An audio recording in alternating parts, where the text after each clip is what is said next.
প্রতিদিন সবাই শুরু করে, কিন্তু শেষ করে খুব কম মানুষ।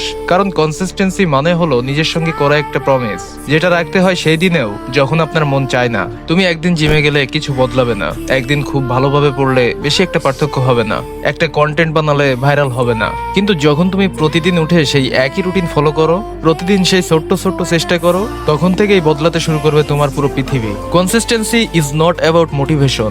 মোটিভেশন তো এক ধরনের ইমোশন যা কয়েক মিনিটেই চলে যায়। কনসিস্টেন্সি মানে হলো ডিসিপ্লিন। প্রতিদিন সেই মানুষটার জন্য কাজ করা যেটা তুমি হতে চাও। 6 মাস পরে যাকে দেখে সবাই বলবে এই ছেলেটা বা মেয়েটা তো একবারই বদলে গেছে। তোমার ট্যালেন্টেড হওয়ার দরকার নেই, প্রতিদিন হাজির হওয়ার সাহস দরকার। Consistency is boring but so is being broke, stack and unhappy. এখন তুমিই ঠিক করো, প্রতিদিন একটু একটু করে কষ্ট করবে নাকি সারা জীবন আফসোস করবে। আর তুমি যদি এমন কোনো স্কিল শিখতে চাও যেটা তোমার জীবন বদলে দিতে পারে, তাহলে এখনই আমার আইডিতে যাও, গিয়ে আমার পিন করা ভিডিওটা দেখো।